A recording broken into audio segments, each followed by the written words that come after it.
이번에는 온라인에서 명예훼손을 당한 경우 가해자를 처벌하기 위한 고소장 작성 방법에 대해 알아볼 텐데요. 영상을 모두 시청하시면 사례를 통하여 어떠한 경우에 정보통신망법에 의한 명예훼손죄가 성립하는지와 법원에서 명예훼손을 판단하는 기준은 무엇이며 고소장에서 필수적인 기재사항은 무엇인지 범죄 사실을 구체적으로 설명하는 방법과 사례에 맞추어 필요한 증거자료는 무엇인지 확인하여 고소장을 작성할 수 있습니다. 그리고 샘플과 함께 영상을 시청하시면 내용들을 더욱 쉽게 이해할 수 있습니다. 누군가 온라인에 올린 게시글로 인해 여러분이 피해를 입었다면 이를 온라인 명예훼손으로 고소할 수 있습니다. 특히 허위사실을 유포했다면 더욱 강하게 처벌할 수 있는데요. 거짓된 사실을 인터넷에 유포하여 나에게 피해를 준 상대방에게 책임을 묻고 싶지만 어떻게 해야 할지 몰라 망설였다면 이번 영상을 통해 어떠한 방식으로 고소장을 작성해서 소송을 진행해야 하는지 확인하실 수 있습니다.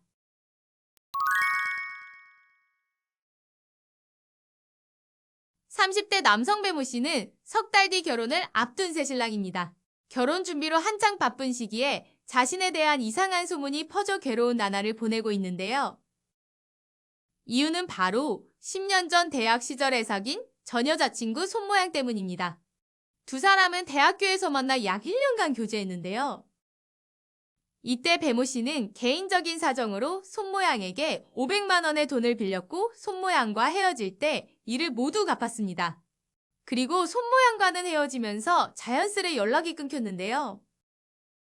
2021년 4월 20일 배모 씨는 대학 동기들이 모인 단체 채팅방에 자신의 결혼 소식을 알렸고 다음날 충격적인 소식을 접하게 되었습니다. 바로 전 여자친구 손모양이 페이스북에 올린 게시글 때문이었는데요. 게시글에는 배모 씨가 대학생 때 불법 유흥업소에서 근무하며 여러 여자들을 만났고 손모양 역시 그중 한 명이었다고 적혀 있었습니다. 또 배모 씨는 호스트로 일하며 여자들에게 스폰을 받으며 수천만 원의 돈을 벌었지만 이를 유흥비로 모두 탕진했고 자신에게 빌린 500만 원을 갚지 않고 도망친 쓰레기라 폭로했습니다. 사실과 전혀 무관한 손모양의 게시글로 인해 배모 씨는 주위 사람들로부터 비난과 조롱을 받았고 심지어 지금 만나는 여자친구까지 이 사실을 알게 되면서 파혼까지 당하게 생겼습니다. 말도 안 되는 허위 사실을 SNS에 공개적으로 유포하여 자신의 사생활을 망쳐버린 손모양의 행동을 도저히 참을 수 없어 배모 씨는 손모양을 명예훼손으로 고소하려고 합니다.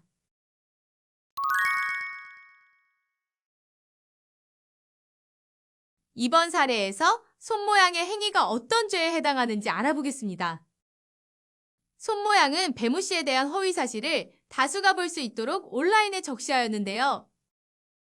이렇게 정보통신망을 이용하여 공공연하게 허위사실을 적시하였다면 정보통신망법의 허위사실에 의한 명예훼손죄에 해당합니다. 정보통신망법에서는 권리보호를 위해 다양한 불법 정보의 유통을 금지하고 있는데요.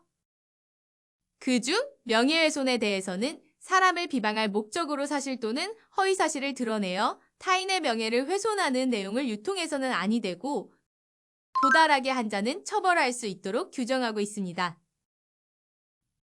말 그대로 정보통신망을 이용하여 사람을 비방할 목적으로 공공연하게 사실 또는 허위사실을 적시하였다면 정보통신망법의 명예훼손죄에 해당하는데요. 우리 대법원은 명예훼손죄에서 말하는 사실의 적시에 대하여 특정인의 사회적 가치 내지 평가가 침해될 가능성이 있을 정도의 구체성이 있으면 족하다고 판결하였습니다. 그리고 사람을 비방할 목적이란 가해의 의사 내지 목적을 말하며 상대방의 표현 방법과 그로 인하여 훼손되거나 훼손될 수 있는 명예의 침해 정도를 비교하여 결정한다고 하였습니다. 즉, 손모양은 페이스북을 통하여 공공연하게 배모 씨에 대한 허위 사실을 적시하였고 이로써 배모 씨의 사회적 평가를 침해하였으므로 손모양의 행위는 정보통신망법의 허위 사실에 의한 명예훼손죄에 해당합니다.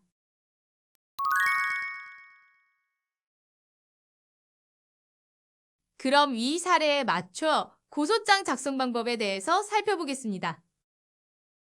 우선 고소장이란 범죄의 피해자 또는 고소할 권한이 있는 사람이 범죄 사실을 수사기관에 고소하기 위해 제출하는 서류입니다.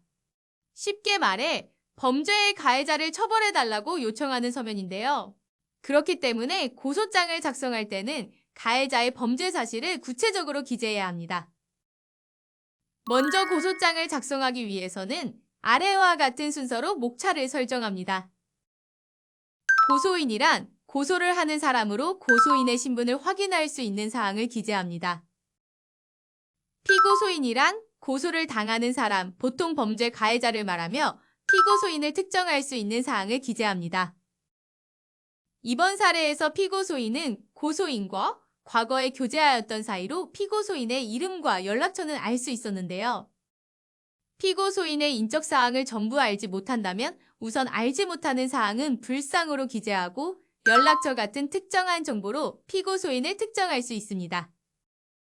그러나 특정한 정보조차 전혀 알지 못한다면 수사기관에 진술하는 과정에서 피고소인을 특정할 수 있는 방법을 찾아야 합니다. 고소 취지와 관계 법령은 피고소인을 어떠한 법령에 의하여 고소하는지 그리고 이로써 피고소인의 처벌을 구한다는 취지를 기재하는 항목입니다. 그러므로 이번 사례는 정보통신망법, 즉 정보통신망 이용 촉진 등 정보보호 등에 관한 법률 제44조의 7, 불법 정보의 유통 금지 등 법령을 기재합니다. 해당 법령에는 유통을 금지하는 다양한 항목들이 포함되어 있으나 명예훼손에 해당하는 이항과 이에 대한 처벌을 규정하고 있는 제70조의 벌칙법령도 함께 기재합니다. 범죄 사실은 본격적으로 사건 발생 경위에 대해서 기재하는 항목입니다. 그리고 피고소인의 범죄 행위를 설명하는 부분이므로 고소장에서 가장 중요한데요. 그래서 범죄 사실을 구체적으로 기재하기 위해서는 소목차를 만들어 정리하는 것이 좋습니다. 다음은 범죄 사실에서 반드시 들어가야 하는 내용의 소목차인데요. 작성한 소목차에 따라 범죄 사실을 어떻게 작성하는지 확인해 보겠습니다. 첫 번째로 고소인과 피고소인의 관계는 사건의 배경을 파악하기 위해 필요한 항목으로 고소인과 피고소인이 서로 어떤 관계인지 기재합니다. 고소인과 피고소인은 과거 대학교 시절 교제하였던 사이이므로 고소인과 피고소인은 대학교에서 알게 되어 1년간 교제하였던 과거 연인관계였음을 기재하였습니다. 이 사건의 경위는 어떻게 사건이 발생하게 되었는지, 피고소인이 어떤 범죄 행위를 저질렀는지에 대하여 사건 경위를 구체적으로 작성하는 항목입니다. 이번 사례를 예로 들면 고소인이 결혼 소식을 대학 동기들에게 알린 사실, 피고소인이 페이스북을 통해 고소인의 허위 사실을 적시한 사실, 그리고 피고소인이 적시한 허위 사실로 인해 발생한 고소인의 피해 상황을 시간 순서에 맞춰 기재하였습니다. 피고소인의 범죄 행위는 정보통신망을 통하여 고소인의 사회적 평가가 침해될 수 있는 허위 사실을 공공연하게 적시하였으므로 정보통신망의 허위 사실에 의한 명예훼손죄에 해당함을 설명하는 항목입니다. 그러므로 피고소인이 어떤 정보통신망을 통하여 허위 사실을 적시하였는지 그리고 어떤 내용으로 고소인을 비방하였는지 상세하게 기재하였습니다. 고소인의 피해 상황은 피고소인의 범죄 행위로 인해 고소인에게 발생한 피해 상황을 기재하는 항목입니다. 이번 사례에서 고소인은 피고소인의 범죄 행위로 인하여 사회적 평가의 침해를 받고 일부 사람들에게는 비난까지 받고 있으며 예정된 혼사가 파혼까지 이를 위기에 처하였는데요. 이렇게 고소인에게 발생한 피해 상황을 상세하게 기재하고 이외에 억울한 사정이 있다면 탄원서에 상세하게 기재하여 피고소인의 엄벌을 구할 수 있습니다. 소결론에서는 지금까지 기재한 범죄 사실들을 요약하여 고소인과 피고소인의 관계, 사건 발생 일시, 장소, 피고소인의 범죄 행위, 고소인의 피해 사실을 간결하게 기재합니다. 그리고 마지막 결론에서는 피고소인을 엄벌에 처해달라는 취지를 기재합니다. 증거자료는 피고소인의 범죄 사실을 입증하기 위하여 반드시 필요한 자료입니다. 증거자료는 각자 상황에 맞는 자료를 수집하고 제출하는데요. 이번 사례에서는 3달 뒤 진행되는 고소인의 결혼식을 입증하기 위한 청첩장, 그리고 결혼 소식을 대학 동기들에게 알린 내용이 담겨있는 단체 채팅 스크린샷, 피고 소인의 범죄 행위가 담겨 있는 페이스북 비방글 사진을 증거자료로 제출하였습니다.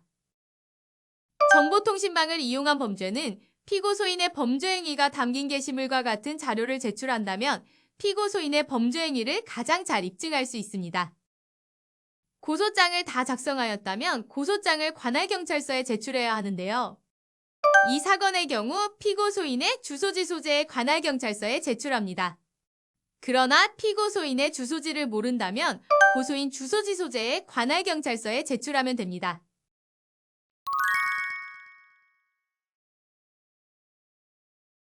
이번 영상에서는 정보통신망법의 허위사실에 의한 명예훼손죄에 대한 고소장 작성 방법을 알아보았는데요.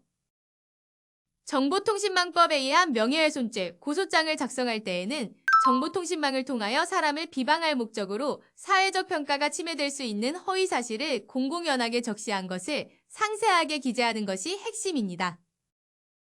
그럼 여러분들도 용기를 내어 한번 작성해보세요.